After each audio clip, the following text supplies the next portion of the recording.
آج کا یہ درس شادی کے حوالے سے ہے، اس لیے کچھ باتیں گھریلو زندگی کے حوالے سے کروں گی، لیکن انشاءاللہ نبی صلی اللہ علیہ وسلم کی یہ تعلیمات جو آپ کے سامنے انشاءاللہ رکھوں گی، اگر ہم ان سب کو غور سے سنیں اور اپنی عملی زندگیوں میں اختیار کریں تو ہماری آخرت کے ساتھ ساتھ ہماری دنیا بھی جنت بن سکتی، دنیا بھی بہترین بن سکتی۔ جو مجھے درس کی دعوت دی گئی تو میں نے پوچھا کہ عنوان کیا ہو، کس موضوع پر آپ چاہتے ہیں، کیونکہ خطبہ نکاح پر بہت سارے لیکچرز ہو چکے ہیں، کئی دفعہ بات ہو چکی، تو کہا کہ اس حدیث پر بیس کر لیں کہ خیرکم لأہلہ، تم میں سب سے اچھا وہ ہے جو اپنے گھر والوں کے لیے اچھا ہے۔ یہ ایک ایسی زبردست حدیث ہے کہ جس میں ہمیں اپنے آپ کو پرکھنے کا موقع دے دیا گیا ہے۔ اگرچہ یہ براہ راست خطاب تو مردوں سے ہے کہ وہ مرد سب سے اچھا مرد ہے جو اپنے گھر والوں کے لیے سب سے اچھا ہے، اور آپ صلی اللہ علیہ وسلم نے اپنی مثال دیتے ہوئے فرمایا وَأَنَا خَيْرُكُمْ لِأَهْلِي، اور میں تمہارے میں سے سب سے اچھا ہوں اپنے گھر والوں کو، انا خیرکم لأہلی، اور تم سب کی نسبت میں اپنے گھر والوں کے لیے سب سے اچھا ہوں۔ عام طور پر ایک اچھے انسان کو اس کے اخلاق اور معاملات سے پہچانا جاتا ہے کہ اس کی گفتگو کیسی ہے، اس کے میل ملاپ کا طریقہ کار کیا ہے، اس کا بولنے کا طریقہ کیا ہے، وہ خوشی میں کس طرح ریئیکٹ کرتا ہے، وہ غم میں کیسے ریئیکٹ کرتا ہے، وہ خوف کے موقع پر، وہ مختلف کیفیات کے موقع پر کس طرح بہیو کرتا ہے۔ دوسری طرف یہ بھی ہے کہ ہمارا سب سے زیادہ واسطہ اپنے گھر والوں سے پڑتا ہے۔ ہم دن رات ان کے سامنے ہوتے ہیں، ہم پریٹینڈ نہیں کر سکتے، ہم ان کے سامنے کچھ اور نہیں بن کے دکھا سکتے، ہم وہی ہوتے ہیں جو ہوتے ہیں، اور چونکہ ایک لمبا عرصہ ان کے ساتھ گزرتا ہے تو وہ ہماری اچھائیوں برائیوں دونوں سے واقف ہو جاتے ہیں، ہماری کمزوریوں سے بھی اور ہمارے اسٹرینگثs جو ہیں ان سے بھی واقف ہو جاتے ہیں۔ اس لیے اچھائی کا یہ معیار اچھا خاصا کڑا معیار، اور اس پر پورا اترنا ایک مشکل کام ہے۔ جن لوگوں سے ہمارا تھوڑی دیر کے لیے میل جول ہوتا ہے، اگر ان کی کوئی بات بری بھی لگ جائے تو ہم عام طور پر درگزر کر جاتے ہیں اور کہتے ہیں تھوڑی دیر کی تو بات ہے، چلو چھوڑو جانے دو۔ اگرچہ جب باتیں بری پختہ ہو جائے تو وہاں بھی انسان کچھ نہ کچھ دوسرے کو تکلیف دے ہی دیتا ہے، لیکن خصوصی طور پر جب انسان کسی ایسے ماحول میں ہو کہ جہاں دن رات کا واسطہ ہے تو وہاں پر بہت ساری چیزیں برداشت کرنا بہت مشکل بھی ہو جاتا ہے، لیکن یہ ناممکن نہیں۔ اگر یہ ممکن نہ ہوتا تو نبی صلی اللہ علیہ وسلم یہ معیار نہ دیتے، یہ کرائیٹیریا نہ دیتے کہ کس طرح اپنے آپ کو پرکھو۔ حسن بصری کہتے ہیں کہ اللہ کے نزدیک پسندیدہ بندے وہ ہیں جو اپنے اہل و عیال کو سب سے زیادہ فائدہ پہنچانے والے ہیں۔ عموماً ہوتا ہے کہ جس کی طرف سے ہمیں تکلیف پہنچتی ہے پھر ہمیں اس کے ساتھ احسان کرنا بھی زیادہ مشکل لگتا ہے، اس کے ساتھ بھلائی کرنا بھی مشکل لگتا ہے۔ بڑی بڑی خیر و بھلائی تو کیا ہم ایک اسمائل پاس کرنا بھی اپنے لیے مشکل سمجھتے ہیں، جس سے گھر میں ناراضگی ہو، خصوصاً شوہر بیوی کے درمیان کے تعلقات، تو اس میں کتنا مشکل ہو جاتا ہے کہ اگر کوئی بات بری لگ گئی یا کسی بات پر ناراضگی ہو گئی تو پھر ہم دوبارہ جلدی سے اچھے ہو کر مسکراہٹ کا ہی صدقہ کر لیں، حالانکہ اگر اسی سے شروع کر لیں تو بہت سے معاملات آسان بھی ہو سکتے ہیں۔ اب یہ ہے کہ گھر والوں کے ساتھ اچھے معاملے یا ان کے حقوق کا خیال رکھنے کو سب سے بہترین اس لیے بھی بتایا گیا کہ ان کا حق ادا کرنا ہم پر فرض ہے، یعنی مرد پر فرض ہے کہ وہ اپنی بیوی کے نان نفقے کا خیال رکھے یا اس کو ایک پروٹیکشن فراہم کرے یا ایسا ماحول دے کہ جس میں وہ باعزت پرسکون زندگی بسر کر سکے۔ یہ شوہر کی ذمہ داریوں میں سے ہے، اس لیے جب وہ اپنی یہ ذمہ داری پوری کرتا ہے تو اس کے لیے اجر بھی بڑا ہے۔ ابن عباس کہتے ہیں کہ نبی صلی اللہ علیہ وسلم نے فرمایا تم میں سب سے بہتر وہ ہے جو اپنی بیویوں کے لیے اچھا ہے۔ ایک نہیں، ایک سے زائد روایات ہیں کہ جس سے پتہ چلتا ہے کہ اچھائی کا معیار گھر والوں کے ساتھ اچھا ہونا ہے۔ اچھا ہونے کے لیے کیا کیا کرنا پڑتا ہے؟ اس میں سب سے پہلی چیز یہ ہے کہ شوہر اپنی بیوی سے محبت کرتا، محبت تو اللہ ہی دلوں میں ڈالتا ہے، لیکن کوشش بھی کرنی پڑتی ہے۔ اس کوشش میں پہلی چیز یہ ہوتی ہے کہ انسان دوسرے کی اچھائیوں پر غور کرے، اس کی برائیاں، اس کی کمزوریاں اگرچہ سامنے ہوں لیکن پھر بھی ان سے آنکھ بند کر لے اور جو دوسرے کی خوبیاں ہیں ان کو سامنے رکھے تو ایک دم دل بہتر ہو جائے گا۔ دوسرے کے احسان کو یاد رکھے، اور پھر خصوصاً اس وقت چونکہ خواتین میرے سامنے ہیں تو اس میں شوہر کی محبت حاصل کرنے کے لیے مطالبہ یا شکوہ یا شکایتیں یا ناراضگی یا ایٹیٹیوڈ دکھانا یا موڈ آف کرنا یہ فائدہ نہیں دیتا، وہاں دل جیتنا پڑتا ہے۔ جہاں مرد پر لازم ہے کہ وہ اپنی بیوی سے محبت کرے، بیوی کے لیے بھی لازم ہے کہ وہ شوہر کو سب سے زیادہ امپورٹنس دے، سب سے زیادہ اہمیت دے، حتیٰ کہ شوہر کے معاملے میں والدین کی بات بھی نہ مانے۔ شوہر کا درجہ اتنا بڑا ہے، خرابی کہاں سے ہوتی؟ صرف ایک طرف سے نہیں ہوتی، دونوں طرف سے ہوتی۔ بعض اوقات ہم اپنے کسی دکھ درد کو لے کے بیٹھے ہوتے کہ ہمارا فلاں مطالبہ پورا نہیں ہوا، یا ہم نے کہا تھا چیز لانے کے لیے کرنے کے لیے وغیرہ وغیرہ، تو وہ نہیں ہماری بات مانی گئی، یا یہ ہے کہ ہماری بے عزتی کر دی گئی ہمارے پیرنٹس کے سامنے یا بہن بھائیوں کے سامنے، یہ کوئی بھی شکایت ہو سکتی ہے، شکایت کے 100 پہلو، یہ سب تو اپنی جگہ ہے. لیکن حقیقت یہ ہے کہ اس کے باوجود ان چیزوں کو درگزر کر کے انسان اگر تھوڑی دیر کے لیے ان کو کنٹرول کر لے، جیسے شفا کے لیے کڑوی دوا بعض اوقات بہت ناگزیر ہو جاتی ہے، اسی طرح باہمی تعلقات کو اچھا کرنے کے لیے ایسی باتوں کو پی جانا بہت فائدہ دیتا ہے. اس سے انسان کی قدر اور زیادہ بڑھ جاتی. اس لیے تالی دونوں ہاتھوں سے بجتی ہے، دونوں کو ہی ایک دوسرے کی قدر کی ضرورت ہے. لیکن شوہر اگر اس معاملے میں پہل کر لے، کیونکہ وہ قوام ہے، اس نے گھر کا نظام درست کرنا، تو معاملات جلد درست ہو سکتے، زیادہ بہتر ہو سکتے ہیں. اور پھر اس معاملے میں ہم دیکھتے ہیں کہ نبی صلی اللہ علیہ وسلم کا اسوہ حسنہ کیا ہے. عمرو بن العاص کہتے ہیں کہ میں نے نبی صلی اللہ علیہ وسلم سے دریافت کیا کہ آپ کو سب سے زیادہ محبت کس سے؟ فرمایا عائشہ سے. سچ بولا آپ نے، اور اس محبت کا اظہار بھی کیا.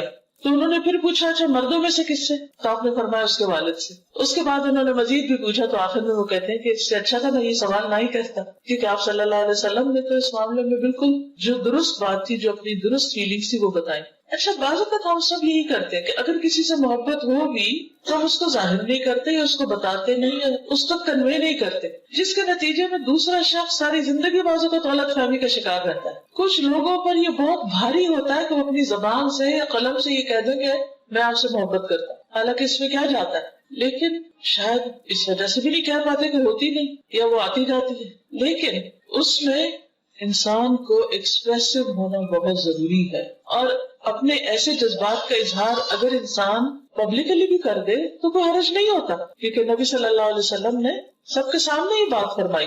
حضرت عائشہ کہتی ہیں کہ رسول اللہ صلی اللہ علیہ وسلم قبرستان بقیع سے واپس تشریف لائے تو میرے سر میں درد تھا. میں نے کہا ہائے میرا سر پھٹا جا رہا ہے.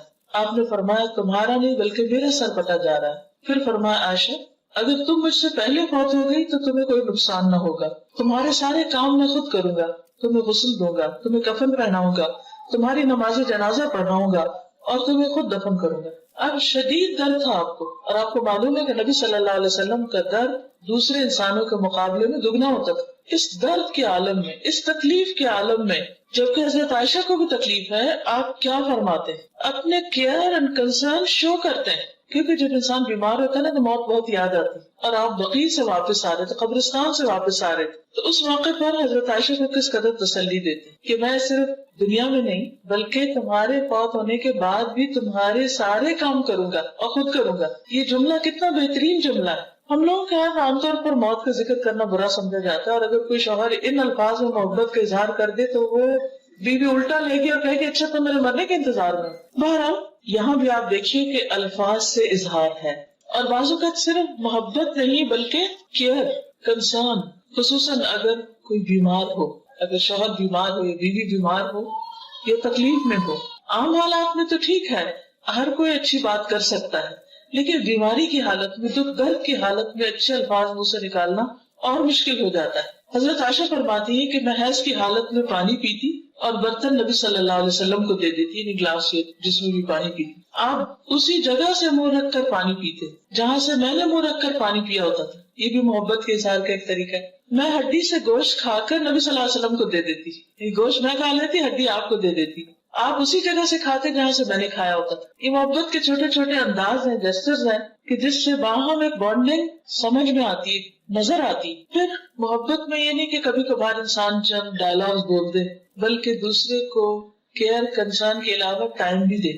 وقت دینا ایک بہت اہم چیز ہے. کتنے بھی مصروف ہو، کیا ہم میں سے کوئی یہ کہہ سکتا ہے کہ میری مصروفیت تو نبی صلی اللہ علیہ وسلم سے بھی زیادہ ہے؟ نعوذ باللہ، کوئی بھی نہیں. لیکن اس کے باوجود آپ دیکھیے کہ آپ صلی اللہ علیہ وسلم اپنے گھر میں وقت دیا کرتے تھے، اور آپ کی ایک سے زائد ازواج تھی، اور آپ روزانہ ہر ایک کو وزٹ کرتے تھے. تھوڑی دیر کے لیے سوچئے، اگر آپ کو دن میں 9 لوگوں کے پاس جانا پڑے تو کیا حال ہو. جا کے ان سے صرف اتنا ہی پوچھے کہ کیا حال ہے، کیسی ہے. امپاسبل. ایک عام انسان تو اپنے ایک گھر کا خیال نہیں کر سکتا، کیونکہ ازواج کے چیمبرز الگ الگ تھے. پھر اسی طرح یہ ہے کہ خوشی کے موقع پر، تفریح کے موقع پر بھی خیال رکھتے. حضرت عائشہ کہتی ہے کہ ایک مرتبہ عید کے دن رسول اللہ صلی اللہ علیہ وسلم کے سامنے کچھ حبشی کرتب دکھا رہے تھے، کھیل کھیل رہے تھے. میں نبی صلی اللہ علیہ وسلم کے کندھے پر سر رکھ کر انہیں جھانک کر دیکھنے لگی. ابھی ایک پبلک کی جگہ تو نبی صلی اللہ علیہ وسلم نے اپنے کندھے میرے لیے جھکا دیے کہ اور آسانی ہو جائے. میں آپ کے کندھوں پر سے انہیں دیکھتی رہی اور جب دل بھر گیا تو واپس آ گئی. تو آپ نے مجبور نہیں کیا کہ نہیں تم ادھر ہی کھڑی رہو. آزادی بھی دی اور جب وہ پاس کھڑے ہو کر دیکھنا چاہتی تھی تو اتنی دیر فیسلٹی بھی دی، آسانی بھی فراہم کی. کتنے مواقع ایسے ہوتے ہیں کہ ہم لوگ ایز اے فیملی گھروں سے باہر جاتے ہیں. وہ اصل ٹیسٹ کا وقت ہوتا ہے جب آپ کسی پکنک پہ ہوں یا کسی ایسی جگہ پر ہوں تو اس موقع پر عموماً مشکل ہو جاتی ہے کیونکہ ہر ایک تھک جاتا ہے یا کوئی پھر اپنی مرضی سے بیٹھنا اٹھنا چاہتا ہے، کھانا چاہتا ہے، نہیں کھانا چاہتا. بعض اوقات ہم دوسرے کو بہت مجبور کر دیتے ہیں کہ نہیں جو ہم چاہ رہے ہیں ویسا تم کرو، اس کی زندگی کو کنٹرول کرنے لگتے ہیں. تو اس سے دوسروں کے لیے بڑی مشکل ہو جاتی ہے. محبت کا یہ مطلب نہیں ہوتا کہ کسی کو انسان پوزیس کر لے. یہ کانسیپٹ بہت غلط کہ اس کی آزادی چھین لے. ہم کیا چاہتے ہیں محبت میں کہ بس جس شخص سے ہم نے محبت کر لی وہ ہمارا غلام بن جائے. وہ کھائے بھی ہماری مرضی سے، پیے بھی ہماری مرضی سے، اٹھے بھی بیٹھے بھی.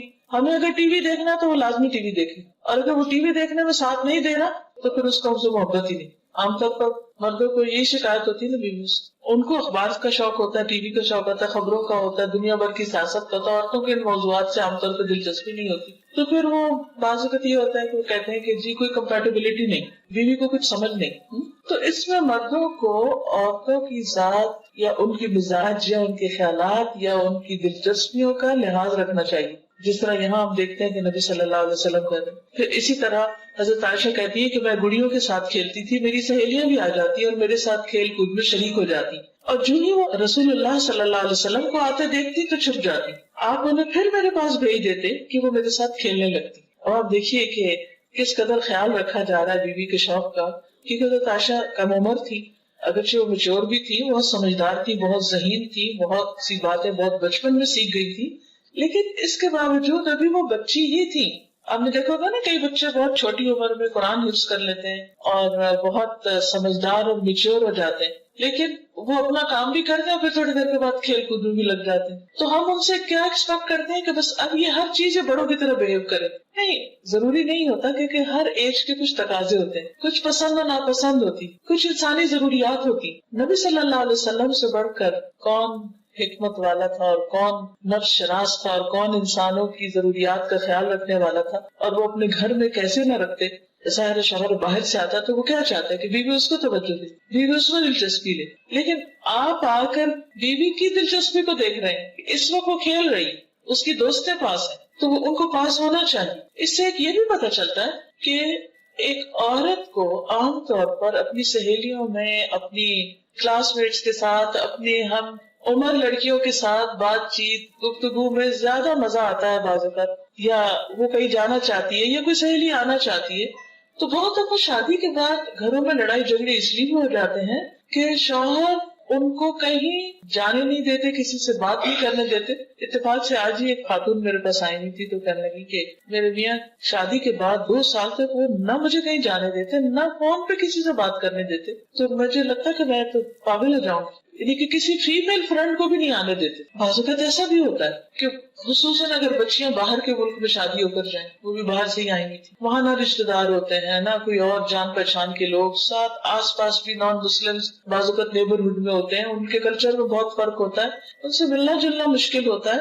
تو انسان کی فطرت میں ہے کہ وہ دوسروں کے ساتھ گھلے ملے، مل جل کے رہے، دوسروں کے ساتھ میل ملاقات اس کا رہے. کیونکہ مردوں کے لیے تو باہر بہت سا ایکسپوجر ہوتا ہے، اور کچھ نہیں تو 5 وقت اگر وہ مسجد نماز پڑھنے جاتے ہیں تو وہیں اپنی بہت سی باتیں شیئر کر لیتے ہیں. تو اسی طرح خواتین کو بھی ضرورت ہوتی ہے کہ وہ اپنی ہم جنس خواتین کے ساتھ گفتگو کریں، کیونکہ عموماً عورتیں زیادہ بولتی. بعض تحقیقات سے یہ بات پتہ چلتی ہے کہ ایک عورت کو دن میں کم از کم 70,000 لفظ بولنے ہوتے ہیں جب جا کے اس کی سیٹسفیکشن ہوتی. اب جب تک وہ بول نہیں چکتی تو وہ چپ نہیں بیٹھ سکتی، اس کو بولنا ہے کسی کے ساتھ.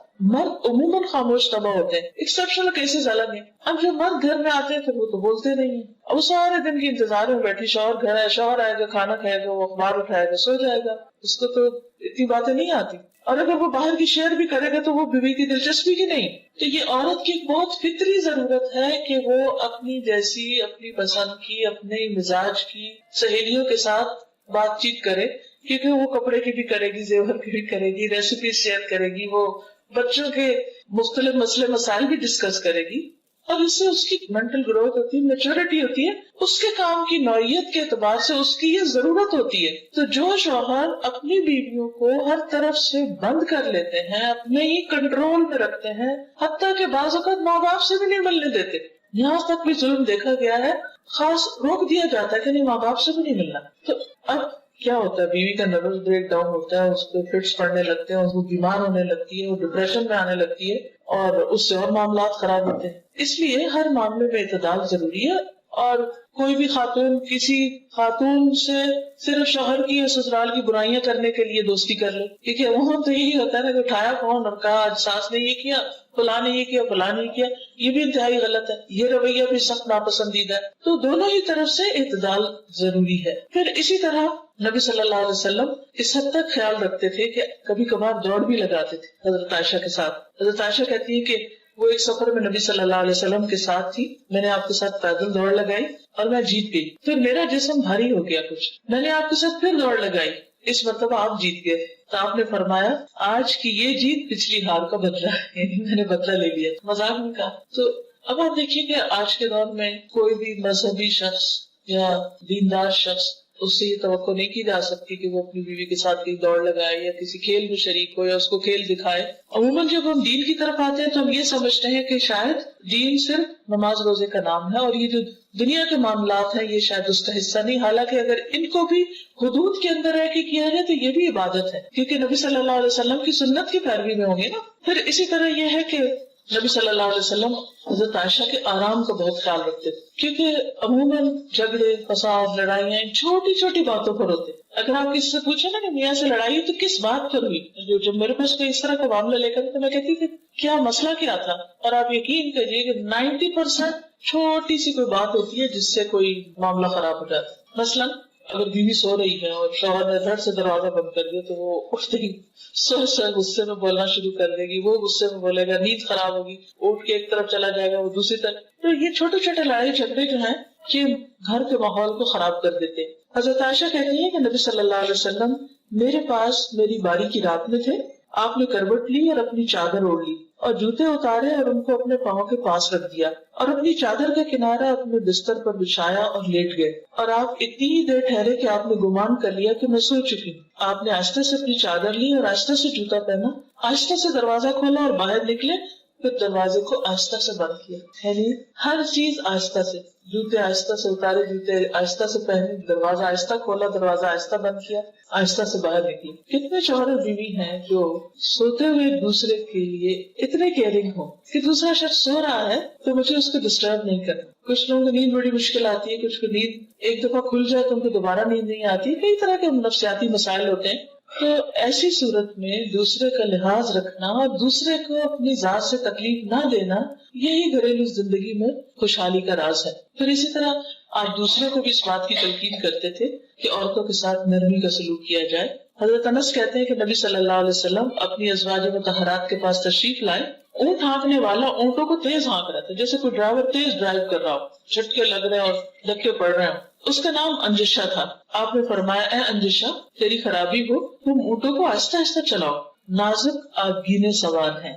ویحک یا انجشہ سوقت بالقواریر، قواریر کہتے ہیں کرسٹل کو، قواریر من فضة، یعنی خواتین جو ہیں ان کے دل شیشے کی طرح ہوتے، بہت جلدی ٹوٹتے. اور ایک حقیقت ہے کہ ہم سب اچھی طرح جانتے ہیں کہ چھوٹی سی بات بعض اوقات ہم محسوس کر لیں، بعض اوقات بڑی بڑی باتوں کی پرواہ نہیں کرتے، کیونکہ ہمارے مزاج کے اندر جسمانی تبدیلیوں کی وجہ سے بھی کئی تبدیلیاں آتی رہتی ہیں، کبھی پوسٹ نیٹل اور کبھی پیدائش کے بعد اور کبھی پریگنینسی میں اور کبھی پیریڈ سے پہلے اور کبھی اس کے بعد اور کبھی پھر جب مینوپاز شروع ہو جاتا ہے، بڑھاپے کے مسائل، 100 طرح کے مسائل ہوتے ہیں. عورت اپنی زندگی میں جسمانی اعتبار سے فزیکلی بہت ساری چینجز میں سے گزرتی ہے، تبدیلیوں میں سے اور حالت بدلنے سے. اس لیے بہت ضروری ہے کہ اس کے ان مخصوص حالات کا خیال رکھا جائے. پھر اسی طرح نہ صرف یہ کہ سواری کو آہستہ چلانے کی بات، بلکہ سواری پر سوار کراتے ہوئے بھی آپ مدد دیتے. حضرت انس کہتے ہیں میں نے دیکھا کہ رسول اللہ صلی اللہ علیہ وسلم حضرت صفیہ کی وجہ سے اپنے پیچھے اونٹ کی کوہان کے ارد گرد اپنی ابا سے پردہ کیے ہوئے تھے. جب وہ سواری پر سوار ہوتی تو آپ اونٹ کے پاس بیٹھ جاتے اور اپنا گھٹنا کھڑا رکھتے. حضرت صفیہ اپنا پاؤں آپ کے گھٹنے پر رکھ کے سوار ہوتی. آپ دیکھیے کہ کس قدر کیا، کیونکہ کبھی آپ نے صرف اونٹ پہ سوار ہوا، آپ کو معلوم ہوگا کہ اس کی سواری بہت مشکل ہے. تو ایون اونٹ پہ چڑھنا بھی ایک مشکل کام ہے. بیٹھے ہوئے اونٹ پہ چڑھا جاتا ہے لیکن وہ بھی مشکل ہے. تو آپ صلی اللہ علیہ وسلم خود پاس کھڑے ہو جاتے، اپنا گھٹنا رکھتے، وہ اس پر ایک طرح سے سیڑھی بنا کے پھر اوپر چڑھتی. آج آپ دیکھیے کہ کون مرد ہوگا جو اتنے لاڈ کرے، اور پھر یہ پبلک میں ہو رہا ہے اور اس میں آپ کوئی شرمساری محسوس نہیں کر رہے، اور حضرت انس دیکھ بھی رہے ہیں کہ آپ کیا کر رہے ہیں اور پھر اس کو آگے روایت بھی کرتے ہیں. تو یہ بھی سنت ہے، یہ چیزیں بھی نبی صلی اللہ علیہ وسلم کا طریقہ ہے. اگر ہم اپنے گھروں کے اندر چھوٹی چھوٹی چیزوں میں ایک دوسرے کے مددگار بن جائے تو بہت سے حالات اور معاملات درست ہو سکتے ہیں. پھر اسی طرح اپنے سے زیادہ دوسروں کی فکر کرنا، یہ بھی بہت اہم ہے. حضرت انس کہتے ہیں کہ میں اور ابو طلحہ خیبر سے واپس آ رہے تھے اور نبی صلی اللہ علیہ وسلم کے پیچھے حضرت صفیہ سوار تھی کہ اچانک رسول اللہ صلی اللہ علیہ وسلم کی اونٹی پھسل گئی اور رسول اللہ صلی اللہ علیہ وسلم اور حضرت صفیہ دونوں گر گئے. ابو طلحہ تیزی سے وہاں پہنچے، کہنے لگے یا رسول اللہ، اللہ مجھے آپ پر قربان کرے، کوئی چوٹ تو نہیں آئی؟ آپ نے فرمایا نہیں، خاتون کی خبر لو، یعنی مجھے چھوڑو، ان کی خبر لو. چنانچہ ابو طلحہ اپنے چہرے پر کپڑا ڈال کر ان کے پاس پہنچے اور حضرت صفیہ پر کپڑا ڈال دیا. اس کے بعد سواری کو دوبارہ تیار کیا، پھر ہم سب سوار ہو گئے. پھر اسی طرح اہم مواقع پر آپ مشورہ بھی لیتے تھے، جیسے صلح حدیبیہ کے موقع پر حضرت ام سلمہ کے مشورے سے آپ نے اپنا احرام کھولا اور باقی صحابہ نے پھر آپ کو دیکھ کر احرام کھولا، کیونکہ آپ اس وقت بہت ڈسہارٹنڈ تھے کہ آپ نے جب لوگوں سے کہا کہ تم اب اپنے احرام کھول دو، ہم عمرے کے لیے نہیں جا سکتے، تو کوئی اپنی جگہ سے نہیں ہلا، کیونکہ کوئی ذہنی طور پہ تیار ہی نہیں تھا کہ اتنے 100 میل سے آئے ہیں ہم عمرہ کرنے اور عمرہ کیے بغیر ہم واپس کیسے جائیں. لیکن حضرت ام سلمہ کے پاس جب آپ نے جا کر لوگوں کے طرز عمل بیان کیا تو انہوں نے مشورہ دیا کہ آپ شروع کر لیجیے، آپ کو دیکھ کے باقی بھی کر لیں گے، اور واقعی ایسا ہوا اور ایک بہت سنگین معاملہ جو تھا وہ آسان ہو گیا، حل ہو گیا. پھر اسی طرح یہ ہے کہ نبی صلی اللہ علیہ وسلم جب آخری عمر میں بیمار ہوتے ہیں تو اس بیماری میں بھی اپنی ازواج کا خیال رکھتے ہیں. ہشام اپنے والد عروہ سے روایت کرتے ہیں کہ رسول اللہ صلی اللہ علیہ وسلم اپنے مرض الموت میں بھی ازواج مطہرات کی باری کی پابندی کرتے تھے. البتہ یہ دریافت فرماتے کہ کل مجھے کہاں ٹھہرنا ہے، کل کو میں کہاں ہوں گا، کیونکہ آپ حضرت عائشہ کی باری کی خواہش مند تھے. حضرت عائشہ فرماتی ہے کہ جب میرے یہاں قیام کا دن آیا تو آپ کو سکون ہو گیا، کیونکہ شاید اللہ کی طرف سے یہ حکم تھا کہ آپ وہیں پر ہی فوت ہوں گے اور وہیں پر دفنائے جائیں گے، اور پھر اللہ تعالیٰ نے ان کو یہ سعادت بخشی تھی. بہرحال پھر اسی طرح یہ ہے کہ جب آپ بیمار تھے تو اس سے پہلے رات کو سوتے وقت کا جو عمل ہے کہ اپنے ہاتھوں پر تینوں کل پڑھ کر سارے جسم پر خود انسان دم کرے، ہمیں سارے کو کرنا چاہیے، کیونکہ سوتے ہوئے انسان تو اپنے آپ سے بھی غافل ہوتا ہے، کوئی چیز آ کے کاٹ نہ جائے یا کوئی چیز آ کے نقصان نہ دے، تو وہ ایک طرح سے پوری حفاظت ہو جاتی. تو جب نبی صلی اللہ علیہ وسلم بیمار ہوئے تو آپ حضرت عائشہ کو کہتے کہ وہ پڑھیں یا وہ آپ کے اوپر ہاتھ پھیریں. حضرت عائشہ کہتی ہے کہ نبی صلی اللہ علیہ وسلم اپنے گھر کے بعض بیماروں پر یہ دعا پڑھ کر دم کرتے اور اپنا دانہ ہاتھ پھیرتے، اے اللہ لوگوں کو پالنے والے، تکلیف کو دور کر دے، اسے شفا دے، تو ہی شفا دینے والا ہے، تیری شفا کے سوا کوئی شفا نہیں، ایسی شفا کہ کسی قسم کی بیماری نہ رہ جائے. اب اس سے یہ پتہ چلتا ہے کہ آپ اپنے گھر والوں کے اوپر بیماری کے وقت میں ہاتھ پھیر کر دم کیا کرتے تھے. اس کا کیا فائدہ ہے؟ کیونکہ جو بیمار ہوتا ہے وہ ایک طرح سے اپنے آپ کو تنہا محسوس کرتا ہے، تکلیف میں محسوس کرتا ہے، تو ہاتھ کا جو ٹچ ہے اور ہاتھ پھیرنا جو ہے اس کے اوپر، یہ اس کے لیے باعث تسکین ہوتا ہے. حضرت عائشہ یہ کہتی ہے کہ رسول اللہ صلی اللہ علیہ وسلم کے گھر والوں میں سے جب کوئی بیمار ہوتا تو آپ معوذات پڑھ کر اس پر پھونک مارتے. پھر اسی طرح آپ گھر والوں کے لیے دعا بھی کرتے. حضرت عائشہ کہتی ہے کہ میں نے رسول اللہ صلی اللہ علیہ وسلم کو خوش طبیعت دیکھ کر کہا، اے اللہ کے رسول صلی اللہ علیہ وسلم میرے لیے اللہ تعالیٰ سے دعا کر دیجیے، یعنی آپ میرے حق میں کوئی دعا کریں. آپ نے فرمایا، اے اللہ عائشہ کے پہلے اور پچھلے اور اعلانیہ اور مخفی سب گناہ بخش دے. اور خوشی سے عائشہ رضی اللہ تعالیٰ عنہا نے پھر ہنسنا شروع کر دیا، یہاں تک کہ ان کا سر حضور صلی اللہ علیہ وسلم کی گود میں جا پڑا. یعنی اس دعا سے وہ اتنی خوش ہیں. اچھا بعض اوقات گھر والے ہم سے کوئی چھوٹی سی چیز کا مطالبہ کرتے ہیں اور ہم اتنے بزی ہوتے ہیں کہ ہم بات بھی نہیں سنتے، اور خصوصاً جیسے بچے ہوتے ہیں نا کہ وہ کہتے ہیں کہ 1 منٹ کی بات ہے، کہ وہ کہتے ہیں جاؤ جاؤ ابھی نہیں وقت، پھر آنا. وہ چھوٹا سا کام کہتے کرتے ہم کہتے ہیں ابھی کام یاد آیا آپ کو، ابھی تو مجھے یہ کرنا ہے، ہم تنگ آتے ہیں. تو ٹھیک ہے، جب سٹریس ہو تو کسی کو نہیں کوئی مطالبہ کسی کام کا کرنا چاہیے، لیکن ایک دوسرے کے لیے سامنے دعا کرنا، بول کے دعا کرنا، ایک دوسرے کے ساتھ ایک تعلق کو شو کرتا ہے. پھر اسی طرح حضرت عائشہ کہتی ہیں کہ رسول اللہ صلی اللہ علیہ وسلم نے حضرت فاطمہ کا ذکر کیا تو میں نے ان کے بارے میں کوئی بات کہی. اس پر آپ نے فرمایا کیا تم اس پر راضی نہیں کہ تم دنیا اور آخرت میں میری بیوی رہو؟ حضرت عائشہ نے عرض کیا کیوں نہیں؟ آپ نے فرمایا تم دنیا اور آخرت میں میری بیوی. پھر اپنے بعد ان کے لیے فکر مند ہوتے تھے. حضرت عائشہ کہتی ہے کہ رسول اللہ صلی اللہ علیہ وسلم اپنی بیویوں سے فرماتے کہ اپنے بعد مجھے تمہارے معاملات کی فکر پریشان کرتی ہے کہ جب میں دنیا میں نہیں ہوں گا، چونکہ وہ دوبارہ شادی بھی نہیں کر سکتی تھی اور اکثر کے والدین بھی نہیں تھے، اور حضرت ام سلمہ کی اولاد تھی لیکن باقی سب کی تو اولاد نہیں تھی، تو انہیں فکر ہوتی تھی کہ ان کو کون لک آفٹر کرے گا. فرمایا اور تم پر صبر کرنے والے ہی صبر کریں گے، یعنی تمہارے ساتھ اچھا سلوک کریں گے. لیکن ہم دیکھتے ہیں کہ ایک کے بعد ایک ازواج مطہرات نیکی کے کام کرتے، خیر و بھلائی کے ساتھ وقت گزار کے دنیا سے رخصت ہوئی. پھر یہ کہ آپ اپنے ازواج کا نان نفقے کا خیال رکھتے تھے. حضرت عمر کہتے ہیں کہ بنو نذیر کے باغات وغیرہ ان اموال میں سے تھے جن کو اللہ تعالیٰ نے اپنے رسول کو بغیر لڑے دے دیا تھا. یہ اموال خاص طور سے رسول اللہ صلی اللہ علیہ وسلم کے تھے، جن میں سے آپ اپنی ازواج مطہرات کو سالانہ نفقہ کے طور پر بھی دیتے اور باقی ہتھیار اور گھوڑوں پہ خرچ کرتے تاکہ اللہ کے راستے میں جہاد کے لیے ہر وقت تیاری رہے.